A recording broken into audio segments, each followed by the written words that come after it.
भाऊ, महायुतीच्या बैठकी संदर्भात आता काय हालचाली आहेत? बैठक संपलेली आहे की सुरू आहे? आता तुम्ही बैठकीच्या बाहेर पडलाय. मला असं वाटते युतीच्या संदर्भात संजय राठोड माननीय नामदार इथे उपस्थित आहे.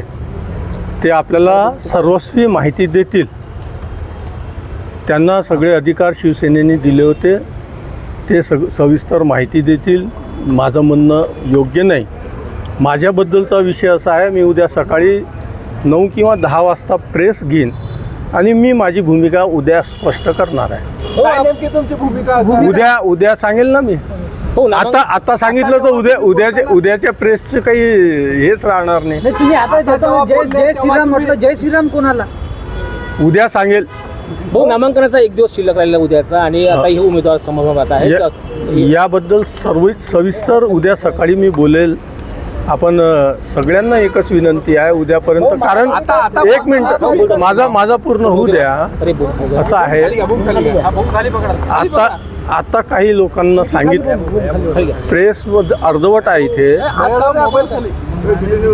इथे प्रेस अर्धवट आहे. माझी इच्छा आहे. नाही, प्रेस पूर्ण चाललेली आहे. नाही, प्रिंट मीडिया नाही आहे. प्रिंट मीडिया नाही आहे, काही आहे काही नाही आहे. प्रेसवाल्यांना मी ओळखतो. सगळे प्रेसवाले एकत्रित आले आणि त्यांच्यासमोर मी माझी भूमिका मांडली तर बरं राहील.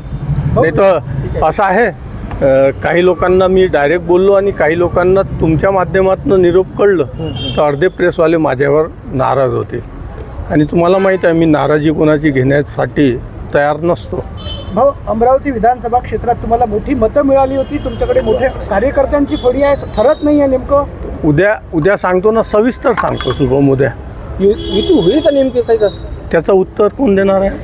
संजयजी राठोड आलेले आहेत, ते उत्तर देतील. इथले मुख्य म्हणजे नेतृत्व समजले जातात. नाही, शिवसेनेची जबाबदारी संजय राठोड यांना दिली होती.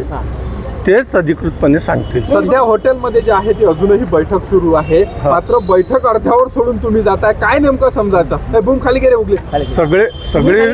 सगळे विषय सांगायचे नसतात, काही विषय समजायचे असतात.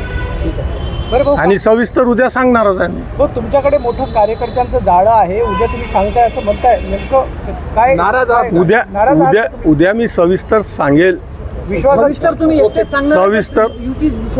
सविस्तर उद्या. आत्ताच मी सांगितलं तर उद्याचा सस्पेन्स उघडून जाईल ना. उद्यापर्यंत सस्पेन्स राहू द्या ना.